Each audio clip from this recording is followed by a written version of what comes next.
പ്രവാചകൻ സല്ലല്ലാഹു അലൈഹി വസല്ലം തന്റെ 23 വർഷത്തെ പ്രബോധന കാലഘട്ടത്തിൽ ഈ ലാ ഇലാഹ ഇല്ലല്ലാഹ് എന്ന മഹത്തായ സന്ദേശം, വിശുദ്ധ ഇസ്ലാം, നമ്മൾ ഉൾപ്പെടെ ലോകത്തിന് അന്ത്യദിനം വരെ ജനിച്ച് ജീവിക്കേണ്ട മുഴുവൻ വ്യക്തികൾക്കും എത്തിച്ചേരാൻ വേണ്ടി അനുഭവിച്ച പരീക്ഷണങ്ങളെയും പ്രവാചകൻ സല്ലല്ലാഹു അലൈഹി വസല്ലം തങ്ങൾ നേരിട്ട അനുഭവങ്ങളെയും ഒരു വിശ്വാസി മനസ്സിലാക്കേണ്ടതുണ്ട്. ചുവന്ന പരവതാനികൾ വിരിച്ച്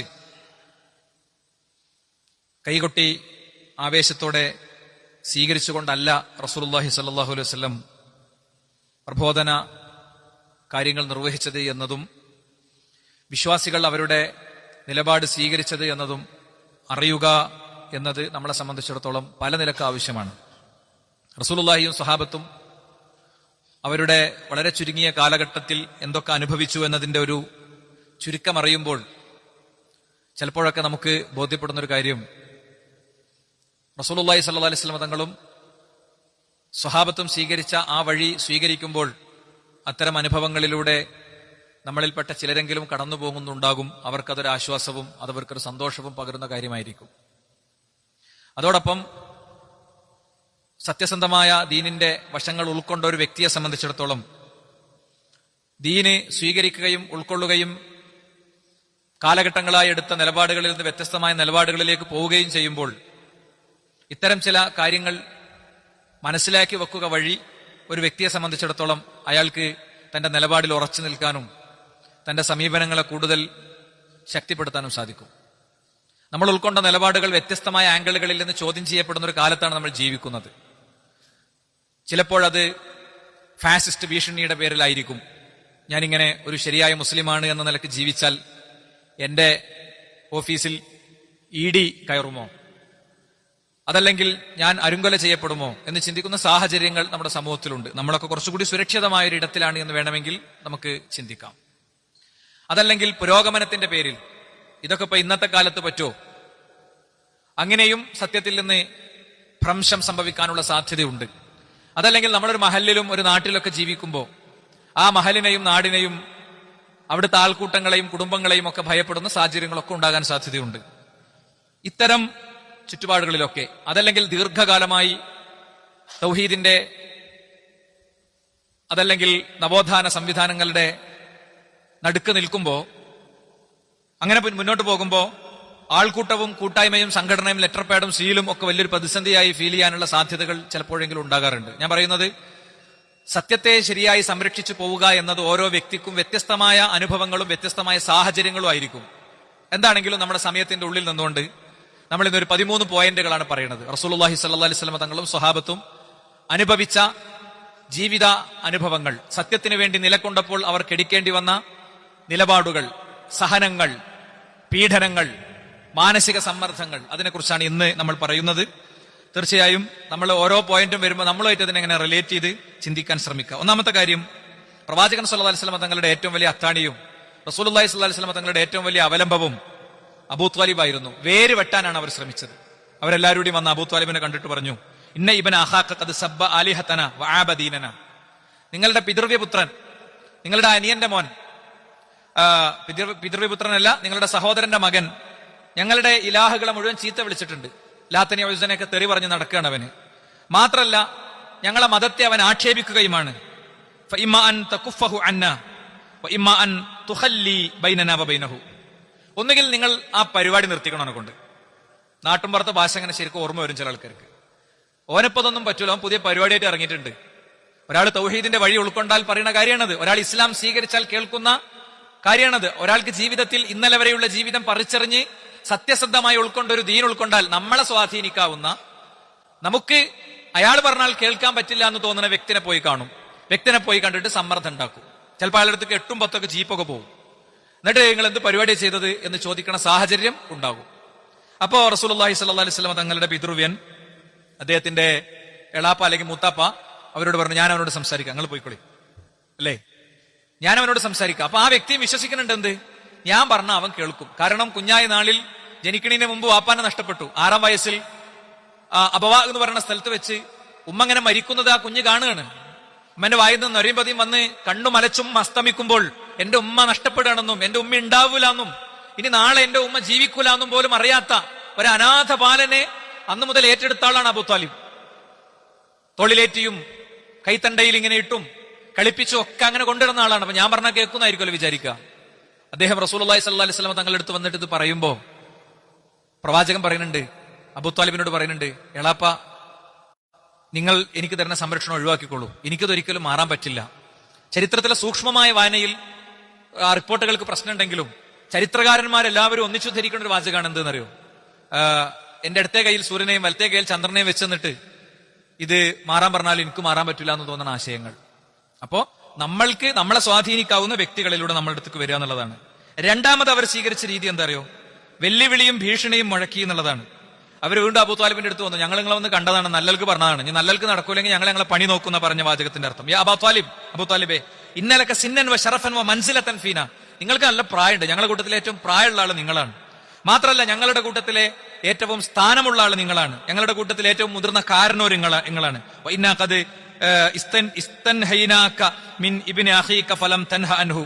നിങ്ങളെ അനിയന്റെ മോനെ അടക്കി നിർത്തണം എന്ന് ഞങ്ങൾ നിങ്ങളോട് വന്ന് പറഞ്ഞിരുന്നു, പക്ഷേ നിങ്ങൾ അവനെ വിലക്കിയിട്ടില്ല.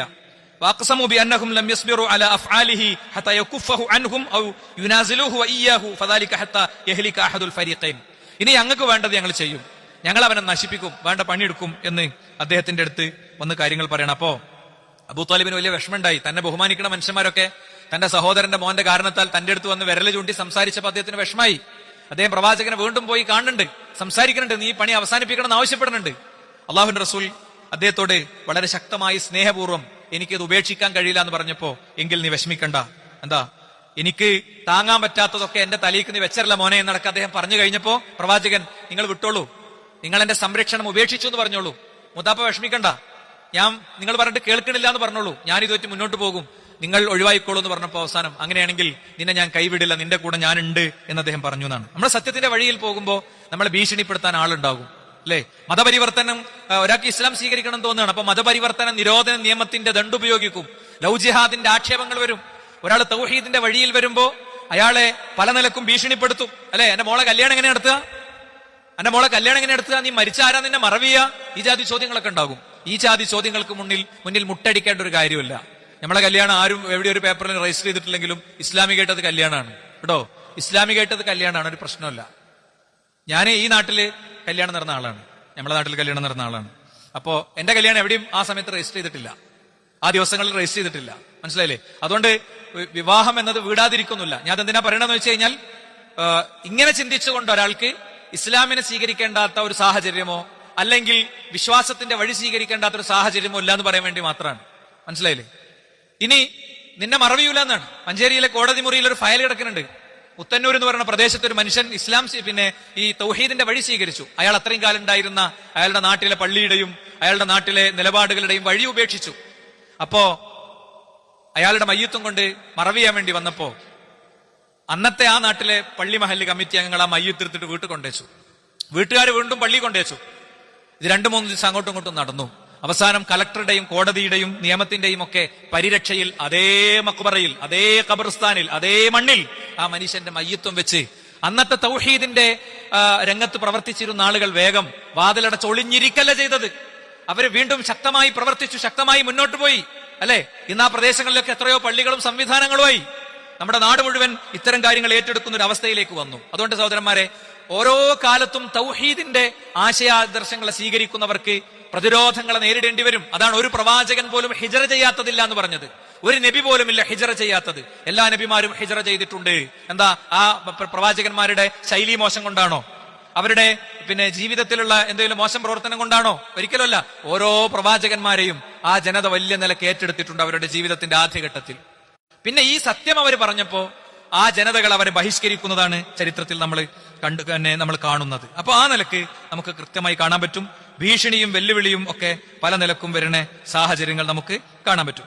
ഇനി മൂന്നാമത്തെ കാര്യം എന്താ അറിയോ? ജനശ്രദ്ധ തിരിച്ചുവിടാനുള്ള തെറ്റായ ആരോപണങ്ങളാണ്. ജനശ്രദ്ധ തിരിച്ചുവിടാൻ ഇല്ലാത്ത ആരോപണങ്ങളിൽ തലയിൽ വെച്ച് കെട്ടിത്തരിക, എന്നിട്ട് ജനങ്ങളത് വിശ്വസിക്കുക. പ്രവാചകനെ കുറിച്ച് എന്താ പറഞ്ഞത്? ഇന്നക്കല മജ്നൂൻ, നീ ഭ്രാന്തനാണ് എന്ന് പറഞ്ഞു, നീ ജിന്ന് ബാധിച്ച ആളാണെന്ന് പറഞ്ഞു. നിന്റെ ഉള്ളിൽ ജിന്ന് കയറി നീ എന്തൊക്കെയോ പറയുകയാണെന്ന് പറഞ്ഞു. അല്ലേ? നമ്മുടെ നാടുകളിൽ ഇത്തരം അവസ്ഥകളുണ്ട്. എനിക്ക് വളരെ അടുത്തൊരു പ്രദേശത്തെ ഒരു കുട്ടി കഴിഞ്ഞ ദിവസം എന്നെ കാണാൻ വേണ്ടി വന്നിരുന്നു.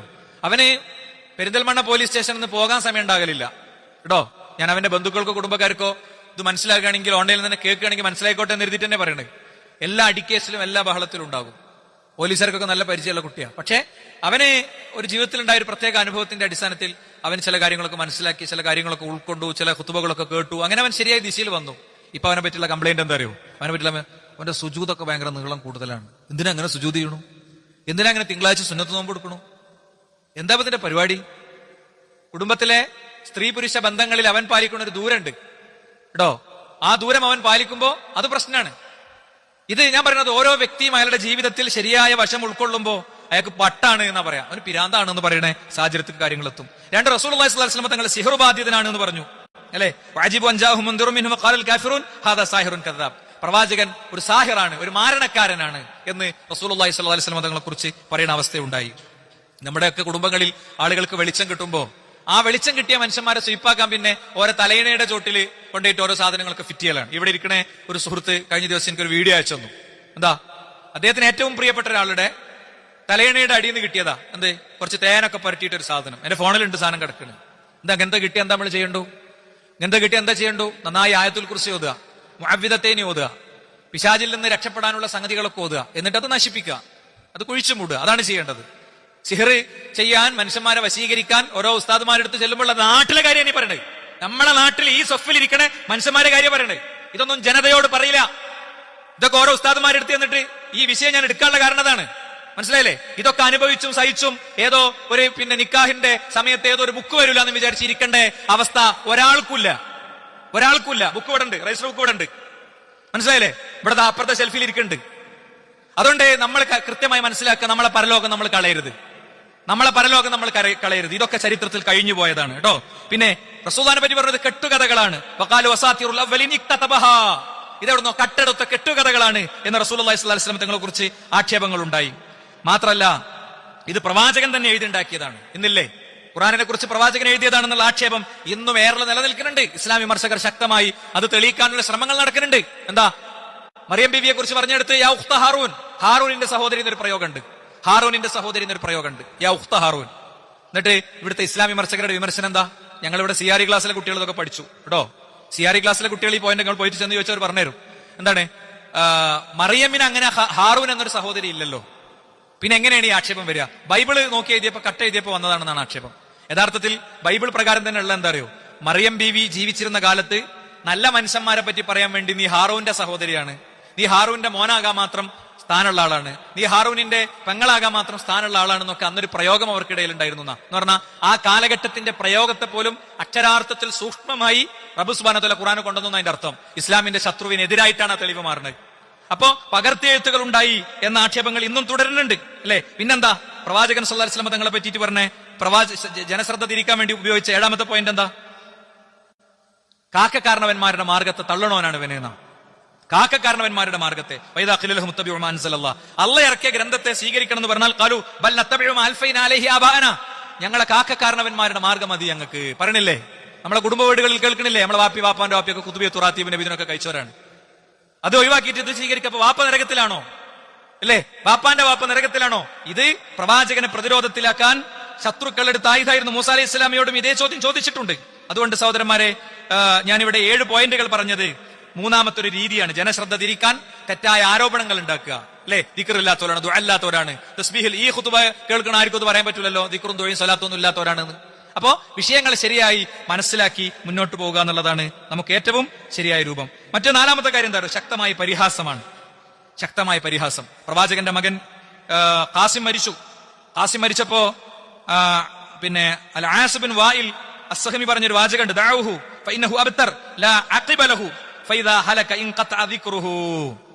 പ്രവാചകൻ ഖാസിം മരിച്ച ദുഃഖത്തിലാണ് കേട്ടോ. ആ ദുഃഖം നിലനിൽക്കുമ്പോ തന്നെ പറയാണ്, ആ ദുഃഖം തളം കെട്ടി നിൽക്കുന്ന അവസ്ഥയിൽ പ്രവാചകന്റെ കാതിലെത്താണ് ആര്? ആസിം പറഞ്ഞ വാചകം, ദഅഉഹു, ഓനെ ഒഴിവാക്കി, ഓനെ വിട്ടളി. എന്താ?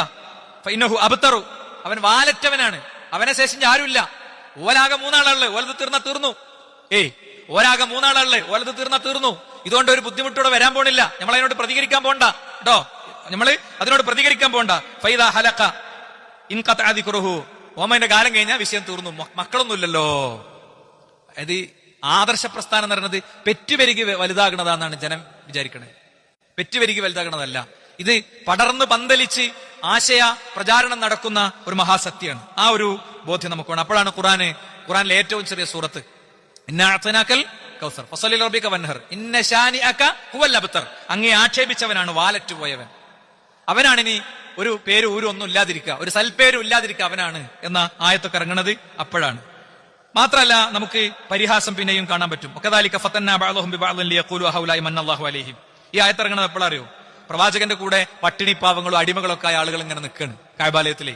ആരുള്ള ബിലാൽ, അമ്മാർ, യാസിർ ഒക്കെ അതിദരിദ്രന്മാരും പാവങ്ങളും പട്ടിണി പാവങ്ങളും ഖുറൈശി മക്കയിൽ ഒരു കിലോമീറ്റർ പരിസരത്ത് പോലും ആർക്കും അറിയാത്തവരും നാടും പേരും ഊരും കുടുംബവും മാഹാത്മ്യമൊന്നും ഇല്ലാത്തവരായ ഒറ്റപ്പെട്ട കുറച്ച് വേറെ പലരുടെയും വീട്ടിൽ പണിക്ക് നിന്നിരുന്ന ആൾക്കാരാണ് പ്രവാചകന്റെ കൂടെ കഅബാലയത്തിൽ ഇങ്ങനെ വട്ടം ചുറ്റി നിൽക്കുന്നത്. അപ്പൊ അവർ നടത്തിയൊരു പ്രയോഗമാണ് ബൽ ഖാലഹ അബൂ ജഹൽ ഔ കഅബ് ഇബ്നു അഷ്റഫ്. കഅബ് ഇബ്നു അഷ്റഫ് അബൂ ജഹലോ പറയാണ് അബഗൈറുഹും മിൻ പിന്നെ അഅദാഇ നബി സല്ലല്ലാഹു അലൈഹി വസല്ലം, പ്രവാചകന്റെ ശത്രുക്കൾപ്പെട്ട ആളുകൾ പറയാണ് എന്താണ്, അഹൗല ഇല്ലദീന മന്നല്ലാഹു അലൈഹിം മിൻ ബൈനിനാ, ഇവർക്കാണോ പടച്ചോന്റെ വലിയ റഹ്മത്തും ബർക്കത്തൊക്കെ ഇറങ്ങിയത്?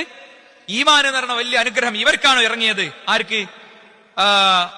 ദുർബലന്മാർക്ക്. ലൗ കാന ഖൈറൻ മാ സബഖ്നാ ഇലൈഹി ഹൗലാഇ, ഇത് ഖൈറാണെങ്കിൽ ഇവരല്ല ഇത് സ്വീകരിക്കുക, അപ്പോ ഇവരടുത്തൊന്നും ഞങ്ങൾക്ക് ഇത് കിട്ടിയിട്ട് വേണ്ട എന്നവർ പറഞ്ഞിരുന്നു എന്നാണ്. മാത്രമല്ല അബൂജഹൽ കളിയാക്കാൻ വേണ്ടി പറയും അല്ലാഹുമ്മ ഇൻ കാന ഹാദാ ഹുവൽ ഹഖ് മിൻ ഇൻദിക്. അവർ അള്ളാഹിനെ വിശ്വസിച്ചല്ലോ, അവരും വിശ്വസിച്ചിട്ടുണ്ട് അള്ളാഹുവിൽ, പക്ഷെ അവരുടെ വിശ്വാസത്തിന് കുഴപ്പമുണ്ടെന്ന് മാത്രം. അപ്പോ ഇൻ കാന ഹാദാ ഹുവൽ ഹഖ് മിൻ ഇൻദിക്, ഇത് നിന്റെ അടുത്ത് നിന്നുള്ള സത്യമാണെങ്കിൽ പടച്ചോനെ ഫംതിർ അലൈനാ ഹിജാറത്തൻ മിനസ് സമാ, ഞങ്ങൾക്ക് നീ ആകാശത്ത് നിന്ന് കല്ലുമഴ കൊണ്ടാ, ഔ ഉത്തിനാ ബിഅദാബിൻ അലി, അല്ലെങ്കിൽ ഞങ്ങൾക്ക് വലിയ ശിക്ഷ കൊണ്ടാ, എന്നാലും വേണ്ടല്ലേ ഞങ്ങളിത് എടുക്കണില്ല. എന്നിട്ട് പരിഹസിച്ച് ചിരിച്ചിരുന്നു എന്നാണ് കേട്ടോ. റസൂലുള്ളാഹി സ്വല്ലല്ലാഹു അലൈഹി വസല്ലം തങ്ങളെ പരിഹസിച്ച് ചിരിച്ചിരുന്നു എന്ന് നമുക്ക് കാണാൻ പറ്റും. ഇനി അഞ്ചാമത്തെ രൂപം എന്താ? നബി പറയുന്നത് മുടക്കുക, നബിനെ പറയാൻ സമ്മതിക്കാതിരിക്കുക, നബിന്റെ ഖുർആൻ പാരായണം പ്രസംഗമൊക്കെ നടക്കുന്നിടത്ത് ബഹളം ഉണ്ടാക്കുക. നിങ്ങൾക്ക് എവിടെയെങ്കിലും ബന്ധപ്പെടുത്താൻ പറ്റുമെങ്കിൽ ബന്ധപ്പെടുത്തി ചിന്തിച്ചോളി. വഖാലല്ലദീന കഫറൂ ലാ തസ്മഉ ലിഹാദൽ ഖുർആൻ, ഈ ഖുർആൻ കേൾക്കരുത് എന്നവർ പറയും.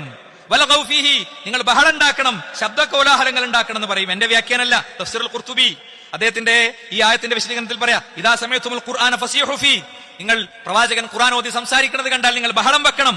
വൽഖബു വദ്ഖുലു ഫീഹി ബിൽ മുഖാഇ വത്തസ്ദിയ, നിങ്ങൾ ചൂളം വിളിക്കണം, നിങ്ങൾ കൈകൊട്ടണം, എന്നിട്ട് നിങ്ങൾ ബഹളം ഉണ്ടാക്കണം എന്ന് പറഞ്ഞിരുന്നു എന്നാണ്. മനസ്സിലായില്ലേ? അപ്പോ ആ നിലക്ക് നമുക്ക് കാണാൻ പറ്റും. ഇനി ആറാമത്തെ പോയിന്റ് എന്താ? മാനുഷിക ഗുണമുള്ള ആളാണ് നബി, അത് പറ്റൂല എന്നാണ്. നബി ഒരു അസാധാരണത്വമുള്ള ഭയങ്കര ഒരു സംഭവമാകണം. പ്രവാചകൻ അസാധാരണത്വമുണ്ട് അല്ലെ? മുജാഹിദുകൾ സലഫികൾ പ്രവാചകനെ സാധാരണ മനുഷ്യനാക്കി എന്നുള്ള കുറ്റാരോപണം ചില സ്ഥലത്തൊക്കെ കേൾക്കാറുണ്ട്. മക്കയിലെ മുശ്രിക്കെടുത്ത സ്റ്റാൻഡാണത്. എന്താ മക്കയിലെ മുശ്രിക്കെടുത്ത സ്റ്റാൻഡ്? വഖാലു മാലി ഹാദർ റസൂൽ, ഇതെന്ത് നബിയാ, യഅകുലു തആം, ഭക്ഷണം തിന്നുന്നു, വയംശി ഫിൽ അസ്വാഖ്, അങ്ങാടി കൂടെ നടക്കുന്നു, ലൗലാ ഉൻസില ഇലൈഹി മലക്കുൻ ഫയകുൻ മഅഹു നദീറാ. പടച്ചോൻ ഇവിടെ ഹിദായത്ത് ഉദ്ദേശിച്ചിരുന്നെങ്കിൽ ഒരു മലക്കിനെ തന്നെ ഇറക്കുമായിരുന്നല്ലോ എന്നാണ്. ആ മലക്കിനെ ഇറക്കിയിട്ടില്ലല്ലോ എന്നാണ് അല്ലെ? അപ്പോ പ്രവാചകൻ സ്വല്ലല്ലാഹു അലൈഹി വസല്ലം നിങ്ങൾക്ക് മാനുഷികമായ ഗുണങ്ങളൊക്കെ ഉണ്ട്. ആ കാര്യത്തിൽ നമ്മളെ പോലെ തന്നെയാണ്. പ്രവാചകന്റെ കൈ മുറിഞ്ഞാൽ രക്തം വരും, പ്രവാചകന് മറവി ഉണ്ടാകും, പ്രവാചകന് അസുഖം ഉണ്ടാകും, പ്രവാചകന് വേദനകൾ ഉണ്ടാകും. അപ്പോഴേ പ്രവാചകനിലൂടെ ലോകം കേൾക്കുന്ന ഒരു മെസ്സേജ് എല്ലാവർക്കും ഉള്ളതാകുള്ളൂ. മറ്റേത് നബിക്കൊക്കെ ചില സ്പെഷ്യൽ പ്രൊട്ടക്ഷൻ ഉള്ളതാണ്, നമുക്കത് എടുക്കാൻ പറ്റൂല. നബി ഇങ്ങനെ രാത്രി നിസ്കരിക്കണം, അത് നമുക്ക് പറ്റൂല, നബിക്ക് ഒരു പ്രത്യേക അവസ്ഥ ഉണ്ട് എന്നുള്ള അവസ്ഥയുള്ള വരിക. എന്നാൽ പ്രവാചകൻ സ്വല്ലല്ലാഹു അലൈഹി വസല്ലം നിങ്ങൾക്ക് മഹത്വങ്ങളുണ്ട്, പ്രാധാന്യങ്ങളുണ്ട്. പ്രവാചകന്റെ ഉദാഹരണം പറഞ്ഞാൽ റസൂലുള്ളാഹി സ്വല്ലല്ലാഹു അലൈഹി വസല്ലം തങ്ങളുടെ ഉമ്മനീരിനെ കുറിച്ച്, വിയർപ്പിനെ കുറിച്ച് അതിന് മഹത്വമുണ്ട് എന്ന് ഹദീസുകളിൽ കാണാം. നമ്മളെ തലക്ക് അത് പൂർണ്ണമായിട്ട് സ്വീകരിക്കാൻ പറ്റിയിട്ടില്ലെങ്കിലും എണ്ണമറ്റ ഹദീസുകളിലൂടെ പണ്ഡിതന്മാർ സ്ഥിരീകരിച്ച കാര്യമാണ്. അതുള്ളതുകൊണ്ട് വേറെ ആർക്കെങ്കിലും ഉണ്ടോ? സിദ്ദീഖിനുണ്ടോ, ഉമറിനുണ്ടോ, ഉസ്മാനുണ്ടോ, റളിയല്ലാഹു അൻഹും ആർക്കെങ്കിലും ഉണ്ടോ? ഇല്ല. അതെന്തുകൊണ്ടല്ലാത്തത്? അങ്ങനെ സ്ഥിരപ്പെട്ടു വന്നിട്ടില്ല. പ്രവാചകന്റെ മുടിക്ക് മഹത്വം ഉണ്ട്, എന്നിട്ട് അവരാരെങ്കിലും അത് സംരക്ഷിച്ചിട്ടില്ല. ഫളൽ ഉണ്ട് എന്നുള്ളതിന് ഉണ്ട് എന്ന് സമ്മതിക്കാൻ ഒരു ബുദ്ധിമുട്ടില്ല. ഹദീസ് സ്ഥിരപ്പെട്ടാൽ മതി. അത് നമ്മളെ തലക്ക് കൊണ്ടാലുമില്ലെങ്കിലും തലയിൽ കയറിയാലുമില്ലെങ്കിലും ഒരു കുഴപ്പമില്ല. മനസ്സിലായില്ലേ? പ്രവാചകൻ സ്വല്ലല്ലാഹു അലൈഹി വസല്ലം തങ്ങളുടെ അത്തരം കാര്യങ്ങളൊന്നും പിൻതലമുറയിലേക്ക് സംരക്ഷിക്കപ്പെടേണ്ടതല്ല. ആണെങ്കിൽ സംരക്ഷിക്കപ്പെടുമായിരുന്നു. അത് അവരതിന് മഹത്വം കൊടുത്തു, ആ മഹത്വത്തെ നമ്മൾ അംഗീകരിക്കുന്നു. എന്നാലോ അതൊക്കെ ഉണ്ടെങ്കിലും പ്രവാചകൻ വേറെ ഒരു പകുതി മലക്കാകണം എന്നുള്ള ലെവലിലാണ് ചില ആൾക്കാരുടെ ക്യാമ്പയിൻ ഉണ്ടാകാറുള്ളത്. ഇനി നിങ്ങൾ നോക്കൂ, ഏഴാമത്തെ ഒരു കാര്യം എന്താ അറിയോ? അവരാവശ്യപ്പെട്ടത് ഇതൊക്കെ ഒന്ന് ലയിച്ച് ഒന്നായ മതി എന്നാണ്. ആദർശത്തിൽ വ്യതിരക്തത വേണ്ട, സത്യമായിട്ട് ഇങ്ങനെ വേർതിരിച്ച് നിൽക്കണ്ട എന്നുള്ളതാണ് മക്കയിലെ മുശ്രിക്ക് പ്രവാചകന്റെ മുന്നിൽ വെച്ച ഡിമാൻഡ് കേട്ടോ. എന്താ? ഒരു വീട്ടിലൊരു സംഭവം ഉണ്ടാകുമ്പോ ആ സംഭവത്തിൽ വിയോജിപ്പുള്ള എല്ലാ കാര്യത്തിനും വീട്ടിലെ ഭയങ്കര മ്യൂസിക്കും സംഗീതവും പരിപാടിയൊക്കെയാണ്, കല്യാണത്തിന് പോവില്ല. മ്യൂസിക്കും സംഗീതവും കല്യാണമുള്ളടത്തേക്ക് പോവില്ല. അല്ലാത്ത കാര്യത്തിൽ പങ്കെടുക്കും. അല്ലെ, ഒരു മരണ വീടുണ്ടാകുമ്പോ ആ മരണ വീട്ടിൽ എന്തൊക്കെയാണോ ഹക്കായിട്ടുള്ളത് അതിന്റെയൊക്കെ കൂടെ ഉണ്ടാകും. അത് എന്ത് മഴ പെയ്താലും എന്ത് വെയിലുണ്ടെങ്കിലും എങ്ങനെങ്കിലും സമയം ഉണ്ടാക്കിയിട്ട് തസ്ബീത്തിനുണ്ടാകും. അതിന്റെ തൊട്ട് ശേഷമുള്ള പരിപാടിക്ക് ഉണ്ടാവില്ല. എന്താ കാര്യം? അതാ പ്രവാചകന്റെ രീതി. അവരാഗ്രഹിക്കുന്നു നിങ്ങൾ കുറച്ച് വഴങ്ങിക്കൊടുത്തിരുന്നെങ്കിൽ, നബിനോട് പറയാ, നിങ്ങൾ വഴങ്ങിക്കൊടുത്തിരുന്നെങ്കിൽ അവരും വഴങ്ങിത്തരുമായിരുന്നു. എന്താ അവർ പറഞ്ഞത്? നിങ്ങൾ ലാത്തനെ ഉസ്സനെയൊക്കെ ഒന്ന് കാണുമ്പോൾ ഇങ്ങനെ കൈബന്ധിച്ചാൽ മതി എന്നാവശ്യപ്പെട്ട്. ലാത്തനെ ഉസ്സനെയൊക്കെ ഒന്ന് കാണുമ്പോൾ ഇങ്ങനെ കൈബന്ധിക്കാനുള്ള സമ്മതം നബി കൊടുത്തിരുന്നെങ്കിൽ ഒരു സ്വഹാബിയുടെ മേലെ അവരുടെ കൈ വീഴില്ലായിരുന്നു, ഒരാളും കൊല ചെയ്യപ്പെടില്ലായിരുന്നു, ഒരാളും ആക്രമിക്കപ്പെടില്ലായിരുന്നു, ബദറു ഉഹദു ഹുനൈനും ഖന്തഖ് ഉണ്ടാകില്ലായിരുന്നു. പക്ഷേ എന്താ ഖുർആൻ കൊടുത്ത മറുപടി? ഖുൽ യാ അയ്യുഹൽ കാഫിറൂൻ, ഓ കാഫിരീങ്ങളെ, ലാ അഅ്ബുദു മാ തഅ്ബുദൂൻ, നിങ്ങൾ ആരാധിക്കണേ നമ്മൾ ആരാധിക്കൂല, വലാ അൻതും ആബിദൂന മാ അഅ്ബുദു, ഞാൻ ആരാധിക്കണേ നിങ്ങൾ ആരാധിക്കണില്ല, വലാ അന ആബിദും മാ അബത്തും, നിങ്ങൾ ആരാധിക്കുന്നതിനെ ഞാനും ആരാധിക്കുന്നില്ല, വലാ അൻതും ആബിദൂന മാ അഅ്ബുദു, നിങ്ങൾ ആരാധിക്കുന്നതിനെ ഞാനോ ഞാൻ ആരാധിക്കുന്നതിനെ നിങ്ങളോ ഒന്നും ആരാധിക്കണില്ല, ആരാധിക്കാൻ പറ്റൂല കേട്ടോ. നിങ്ങൾക്ക് ശരിയായ തൗഹീദിലേക്ക്, ലക്കും ദീനുക്കും വലിയ ദീൻ, ഏറ്റവും നിങ്ങൾക്ക് നിങ്ങളുടെ വഴി, എനിക്ക് എന്റെ വഴി. ആശയത്തിന്റെ കാര്യത്തിൽ അതാണ്. എന്നാലോ ബാക്കിയുള്ള സഹകരണത്തിന്റെ കാര്യത്തിലൊക്കെ ഓക്കെ, ദുന്യവിയായ സൗകര്യങ്ങൾ ചെയ്തു കൊടുക്കുന്നിടത്തും ബാക്കി കാര്യങ്ങളിലൊക്കെ ഈ നിലപാടാണ് ഇസ്ലാം പഠിപ്പിച്ചത്. ഇനി എട്ടാമത്തെ കാര്യം എന്താ? പ്രവാചകൻ സ്വല്ലല്ലാഹു അലൈഹി വസല്ലം തങ്ങളുടെ ആശയങ്ങളെ ചീത്ത വിളിക്കുക എന്നുള്ളതാണ്. പ്രവാചകന്റെ ആശയങ്ങളെ ചീത്ത, വലാ തജ്ഹർ ബിസ്സലാത്തിക വലാ തുഖാഫിത് ബിഹി വബ്തഗി ബൈന ദാലിക സബീല. നിസ്കാരത്തിൽ വല്ലാതെ ഉറക്കനെ ഓതണ്ട, അതേപോലെ തന്നെ പറ്റേ ഉറക്കവും വേണ്ട. വളരെ ഉറക്കനെ ഓതണ്ടാറിന്റെ കാരണം എന്താ? വളരെ ബഹളുണ്ടാക്കി ഓതണ്ട എന്ന് പറഞ്ഞതിന്റെ കാരണം എന്താ? അവർ നിന്റെ ദീനിനെ തെറി വിളിക്കും, നിന്റെ ദീനിനെ ചീത്ത വിളിക്കും. അതുകൊണ്ടാണ്. പിന്നെ പറ്റ കുറക്കണ്ടായിരുന്നതോ കൂടുള്ളവർക്ക് കേൾക്കാൻ പറ്റാത്ത അവസ്ഥ ഉണ്ടാകും, അല്ലെ? അപ്പൊ ഈ രാത്രി 10 മണിക്ക് ശേഷമൊക്കെ മൈക്ക് ഒന്നിച്ചുകൊണ്ട് തുറന്നിച്ചിട്ട്, അല്ലെ, ആ പ്രദേശം പരിഗണിക്കാത്ത പരിപാടിയൊക്കെ ശ്രദ്ധിക്കേണ്ടതാണ്, വളരെ ശ്രദ്ധിക്കേണ്ടതാണ്. നമുക്ക് ഇവിടെ ഒരു മൈക്ക് വെച്ച് ബാങ്ക് കൊടുക്കാൻ കഴിയാഞ്ഞിട്ടൊന്നുമല്ല. ബാങ്ക് ഇവിടെ ഉണ്ട്, ഓൾറെഡി ബാങ്കുകളൊക്കെ ഉണ്ടല്ലോ. ആ നിലക്ക് തന്നെയാണ് എന്ത് ചെയ്യണത്, നമ്മൾ പോണത്. ആ ബാങ്ക് പിന്നെ റമദാനൊക്കെ വരുമ്പോ ആ ബാങ്കിന്റെ വിഷയത്തിലൊക്കെ പ്രശ്നങ്ങളുണ്ട്, സംശയമൊന്നുമില്ല. അപ്പോ ആ ബാങ്ക് കേൾക്കേണ്ടവരൊക്കെ പൊതുവെ ഇവിടെ ഉണ്ടാകലുണ്ട്. അതുകൊണ്ട് അവർക്ക് വേറെ കൺഫ്യൂഷനും ഇല്ല. ഇനി അങ്ങനെ കൺഫ്യൂഷൻ ആകുന്ന ഒരു അവസ്ഥയ്ക്ക് എത്തുന്ന കാലത്ത് അത്തരം കാര്യങ്ങൾ നമ്മൾ ചിന്തിക്കുള്ളൂ കേട്ടോ. അതുകൊണ്ട് ഇസ്ലാമിന് ഇങ്ങനെ തെറി കിട്ടുന്ന ജാതി നീണ്ട കഥാപ്രസംഗവും പരിപാടി രാത്രി 1 മണിക്കൂർ 2 മണിക്കൂറുള്ളതൊക്കെ ശ്രദ്ധിക്കേണ്ടതാണെന്നുള്ള കാര്യത്തിൽ യാതൊരു സംശയവുമില്ല. പിന്നെ പ്രവാചകൻ സ്വല്ലല്ലാഹു അലൈഹി വസല്ലം അവർ നേരിട്ടത് എങ്ങനെ? അനാവശ്യ ചോദ്യങ്ങളിലൂടെ. എന്താ ചോദ്യങ്ങൾ? വഖാലു ഇദാ ളലൽനാ ഫിൽ അർളി ഇന്നാ ലഫി ഖൽഖിൻ ജദീദ്, ഞങ്ങൾ മരിച്ചതിന്റെ ശേഷം എല്ലെന്ന് പിന്നെ വേറൊരു ജന്മം ഉണ്ടാകുക എന്ന് ചോദിച്ചു. ആ ചോദ്യം എപ്പോഴും ഉണ്ട്, അല്ലെ? പിന്നെ അവർ പറഞ്ഞു, ഞങ്ങൾക്ക് ഇസ്ലാം സ്വീകരിക്കണമെങ്കിൽ ഞങ്ങൾക്കൊന്നെങ്കിൽ മലക്കുകളെ കാണിച്ചു തരണം, അല്ലെങ്കിൽ അള്ളാഹിനെ കാണിച്ചു തരണം ആവശ്യപ്പെട്ടു. അപ്പൊ ചിന്തിക്കും മനുഷ്യന്മാര്, എന്താ പൊന്നാൻ കാണിച്ചെടുത്തൂടെ നബിക്ക്, അല്ലെ? എന്താ പൊന്നാൻ കാണിച്ചെടുത്തൂടെ എന്ന് ചിന്തിക്കും. പ്രവാചകന്റെ ഉള്ളിലുള്ളവരെ കൺഫ്യൂഷൻ ആക്കാനാണ് ഈ ചോദ്യങ്ങളൊക്കെ ഇട്ടത്. എന്താ പദം നടത്തിക്കൂടെ, സംവാദത്തിന്റെ ആ വെല്ലുവിളി സ്വീകരിച്ചൂടെ എന്നൊക്കെ അങ്ങനെ ഉണ്ടാവുമല്ലോ, അല്ലെ? ഇവിടുത്തെ യുക്തിവാദികൾ ചില സംവാദ വെല്ലുവിളികളൊക്കെ നടത്തുമ്പോ നമ്മളിങ്ങനെ എന്ത് ചെയ്യുക, എന്താ സംവാദ വെല്ലുവിളി സ്വീകരിച്ചൂടെ? അത് അവരെ പേടിച്ചിട്ടല്ല. ഇത്തരം വ്യക്തികൾക്ക് സമൂഹം അത്ര തന്നെ അറിയാത്ത ചില വ്യക്തികൾ വെല്ലുവിളിച്ച് വരുമ്പോ അത്തരം വ്യക്തികൾക്ക് വിസിബിലിറ്റി ഉണ്ടാക്കി കൊടുക്കരുത് എന്നുള്ളവർക്കാണ് അതിലെ ബാക്കി സ്റ്റെപ്പുകളൊക്കെ എടുത്തതിന്റെ ശേഷം അതിലേക്ക് പോകാന്ന് പലപ്പോഴും ചിന്തിക്കാറുള്ളത്. ഇനി അന്ത്യദിനത്തെ കുറിച്ച് ചോദിക്കും. ഖുർആൻ ഇങ്ങനെ ഓതുമ്പോ പറയും, ഇതൊക്കെ കൂടെ ഒറ്റ ഗ്രന്ഥമായി തരൂ എന്ന് ആവശ്യപ്പെടും, അല്ലെ? ഇങ്ങനെ പലതും. ഇനി 10ാമത്തെ ഒരു രൂപം എന്താ? പ്രീണനമാണ്. എന്താ? യാ ബനാഖി, പ്രവാചകനെ എടുത്ത് ചെല്ലാണോ എന്നിട്ട് പറയാ, നിനക്ക് പൈസ വേണോ? പൈസ തരാ. നിനക്ക് എന്താ വേണ്ടത് എന്തും തരാൻ റെഡിയാ. നിനക്ക് നല്ലൊരു പെണ്ണിനെ വേണോ? പെണ്ണിനെ തരാ. അധികാരം വേണോ? അധികാരം തരാ. ഈ രീതിക്കൊക്കെ റസൂലുള്ളാഹി സ്വല്ലല്ലാഹു അലൈഹി വസല്ലം തങ്ങളെ പഴപ്പിക്കാൻ നോക്കി. ചെന്ന് ഈ ചോദ്യമൊക്കെ ചോദിച്ചപ്പോ അബൂ വലീദിനോട് ചോദിക്കുന്നുണ്ട്, നിങ്ങളത് കഴിഞ്ഞോ എന്ന് ചോദിച്ചിട്ട് അതേ പറ ഫസ്മഅ മിന്നി. എന്നിട്ട് ഖുർആനിലെ തൻസീലും മിനർ റഹ്മാനിർ റഹീം കിതാബൻ ഫസ്സലത് ആയാതുഹു എന്ന് പറയുന്ന ആയത്തിന്റെ ഓതിയപ്പോ വായ പൊത്തി നിറഞ്ഞു, അതല്ലേ ചോദ്യം, ഞാൻ ഇസ്ലാം സ്വീകരിച്ചു പോകും എന്ന് പറഞ്ഞ് വായ പൊത്തിയിട്ട് അദ്ദേഹം ഇറങ്ങി ഓടിയെന്നാണ് ചരിത്രത്തിൽ നമുക്ക് കാണാൻ പറ്റുന്ന കാര്യം. ഇനി 11ാമത്തെ കാര്യം പറയാം, ബഹിഷ്കരണം, ശക്തമായ ബഹിഷ്കരണം. ശിഅബ അബൂ ത്വാലിബിലേക്ക് പ്രവാചകനെ ബഹിഷ്കരിച്ചിട്ടുണ്ട്, അല്ലെ? ഒരു തുള്ളി വെള്ളം കൊടുക്കാതിരുന്നിട്ടുണ്ട്. എന്താ? കഅബയിൽ കെട്ടിത്തൂക്കി. അവരോടാരും വ്യാപാരം ചെയ്യരുത്, അവരോട് വിവാഹബന്ധം സ്ഥാപിക്കരുത്, അവർക്കൊരു സഹായവും കൊടുക്കരുത്, അവർ മുഹമ്മദ് റസൂലുള്ളാഹി സ്വല്ലല്ലാഹു അലൈഹി വസല്ലം തങ്ങളുമായുള്ള ബന്ധം വിച്ഛേദിക്കും വരെ എന്ന് ഒന്നിച്ച് കഅബാലയത്തിൽ കരാറ് കെട്ടിത്തൂക്കി. കഅബാലയത്തിൽ ഒരു കരാറ് കെട്ടിത്തൂക്കിയാൽ പിന്നെ ഒരു വ്യക്തി എന്ത് ചെയ്യൂലെന്നറിയോ? അത് ലംഘിക്കൂല. അത്രത്തോളം സ്വഹാബത്ത് പറയാ, ഞങ്ങൾക്ക് ഭക്ഷണം കഴിക്കാനില്ലാഞ്ഞിട്ട് ഇലകൾ തിന്നിട്ട് ആട് കാട്ടിക്കും പോലെ ഞങ്ങൾ കാട്ടിക്കുന്ന സാഹചര്യം ഉണ്ടായിട്ടുണ്ട് എന്നാണ്. അപ്പൊ ആ നിലക്കും റസൂലുള്ളാഹി സ്വല്ലല്ലാഹു അലൈഹി വസല്ലം തങ്ങളെ അവർ നേരിട്ടിട്ടുണ്ട്. ഇനി 12ാമത്തെ കാര്യം എന്താ? ശാരീരിക പീഡനങ്ങളാണ്. പ്രവാചകന്റെ കഴുത്തിൽ മുണ്ടിട്ട് മുറുക്കിയിട്ടുണ്ട്. പ്രവാചകന്റെ മേലെ ഒട്ടകത്തിന്റെ ചീഞ്ഞളിഞ്ഞ കുടൽമാലകൾ കൊണ്ടുവന്നിട്ടിട്ടുണ്ട്. പ്രവാചകന്റെ മകളെ ചവിട്ടി നിലത്തിട്ട് അവരുടെ ഗർഭം അലസിപ്പോയിട്ടുണ്ട്. പ്രവാചകന്റെ മുന്നിൽ തന്റെ പ്രിയപ്പെട്ടവരുടെ കഴുത്തറുത്തിട്ടുണ്ട്. പ്രവാചകന്റെ സ്വഹാബത്തിനെ അവരെ ഹിജ്റ പോയ സ്ഥലങ്ങളിൽ പോയി അറ്റാക്ക് ചെയ്തിട്ടുണ്ട്. ഇങ്ങനെ നീളുന്ന ഇനിയും ഒരുപാട് കാര്യങ്ങളുണ്ട്. ഇത്തരം ധാരാളം ക്രൂരമായ പീഡനങ്ങളെയും പ്രതിസന്ധികളെയും അതിജീവിച്ചിട്ടാണ് ഇസ്ലാം നമ്മളടുത്തേക്ക് വന്നത്. അതുകൊണ്ട് ഇസ്ലാം അനുഷ്ഠിച്ച് ജീവിക്കുന്നിടത്ത് കുറച്ച് കഷ്ടപ്പാടുകളൊക്കെ ഉണ്ടാകും. അത് ജീവിതത്തിൽ അതിജയിക്കാൻ മുന്നോട്ട് പോകാനുള്ള തൗഫീഖ് അല്ലാഹു സുബ്ഹാനഹു വ തആല നമുക്ക് ഏവർക്കും പ്രദാനം ചെയ്യുമാറാകട്ടെ. അൽഹംദുലില്ലാഹി വസ്സലാത്തു വസ്സലാമു അലാ റസൂലില്ലാഹി വഅലാ ആലിഹി വസഹ്ബിഹി അജ്മഈൻ. അമ്മാ ബഅദ്. സർട്ടാവും സംരക്ഷകനുമായ റബ്ബിനെ ജീവിതത്തിന്റെ എല്ലാ മേഖലയിലും കാത്തു സൂക്ഷിക്കണേ എന്ന് എല്ലാ സത്യവിശ്വാസികളെയും സത്യവിശ്വാസികളെ ഒരിക്കൽ കൂടി ഉണർത്തുന്ന ഉപദേശിക്കുകയാണ്. മറ്റൊരാളുടെ അസാന്നിധ്യത്തിൽ അയാൾക്ക് വേണ്ടി നടത്തുന്ന പ്രാർത്ഥനയ്ക്ക് വലിയ പ്രാധാന്യമുണ്ട്. നമ്മൾ മുമ്പും പഠിച്ചതാണ്, ഞാൻ ഇടക്കൊന്നുകൂടി ഓർമ്മയൊക്കെയാണ്.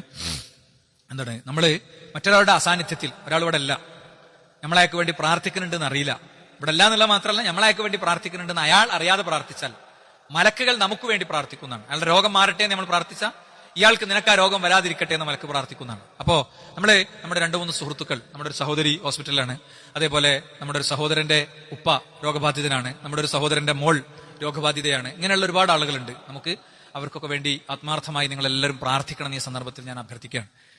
ഞാൻ പ്രാർത്ഥിക്കുമ്പോൾ മാത്രം ആമീൻ പറഞ്ഞു പോകുക എന്നുള്ളതല്ല, മറിച്ച് നമ്മളെല്ലാവരും നമ്മുടെ ഒരു സ്വകാര്യതയിൽ വിഷമാനുഭവിക്കുന്ന എല്ലാവർക്കും വേണ്ടി, ലോകത്തെമ്പാടുമുള്ള വിശ്വാസികൾക്ക് വേണ്ടി, നമ്മുടെ നാട്ടിലെ സുരക്ഷിതമായ പ്രയാണങ്ങൾക്ക് വേണ്ടിയുള്ള പ്രാർത്ഥന ഉണ്ടാകണം എന്നുള്ളൊരു പോയിന്റാണ് രണ്ടാമത്തെ ഖുത്ബയിൽ ഉണർത്താനുള്ളത്. അള്ളാഹു അവന്റെ യഥാർത്ഥ മുഅ്മിനുകളിൽ, മുഖ്ലിസുകളിൽ, മുത്തഖീങ്ങളിൽ നമ്മെ ഉൾപ്പെടുത്തുമാറാകട്ടെ. രോഗത്തിന്റെ പീഡകൾ അനുഭവിക്കുന്ന, രോഗത്തിന്റെ പ്രയാസങ്ങൾ അനുഭവിക്കുന്ന എല്ലാ ആളുകൾക്കും അല്ലാഹു സുബ്ഹാനഹു വ തആല അതിൽ നിന്ന് പൂർണ്ണമായ ശമനം അതിവേഗം പ്രദാനം ചെയ്യുമാറാവട്ടെ. കുടുംബങ്ങളിലേക്ക്, കുട്ടികളിലേക്ക്, മക്കളിലേക്ക് വേഗത്തിൽ തിരിച്ചെത്തി ആശ്വാസപൂർവ്വം സന്തോഷപൂർവ്വം നമ്മളോടൊപ്പം ചേരാനുള്ള തൗഫീഖിനെ അവർക്ക് എല്ലാവർക്കും അല്ലാഹു സുബ്ഹാനഹു വ തആല പ്രദാനം ചെയ്യുമാറാകട്ടെ. അല്ലാഹുവേ, രോഗബാധിതരിൽ രോഗപീഠകൾ അനുഭവിക്കുന്നവരുടെ കാര്യത്തിൽ ഏറ്റവും ഹൈറായ കാര്യങ്ങൾ നീ നിശ്ചയിക്കണേ റഹ്മാനെ. അല്ലാഹുവേ, നിന്റെ മുഅ്മിനുകളിൽ, മുഖ്ലിസുകളിൽ, മുത്തഖീങ്ങളിൽ ഞങ്ങൾ ഉൾപ്പെടുത്തണേ റഹ്മാനെ. ലാ ഇലാഹ ഇല്ലല്ലാഹുവിന്റെ വഴിയിൽ സഞ്ചരിച്ച് യഥാർത്ഥ വിശ്വാസികളായി ജീവിച്ച് മരിക്കാനുള്ള തൗഫീഖ് നീ പ്രദാനം ചെയ്യണേ റഹ്മാനെ.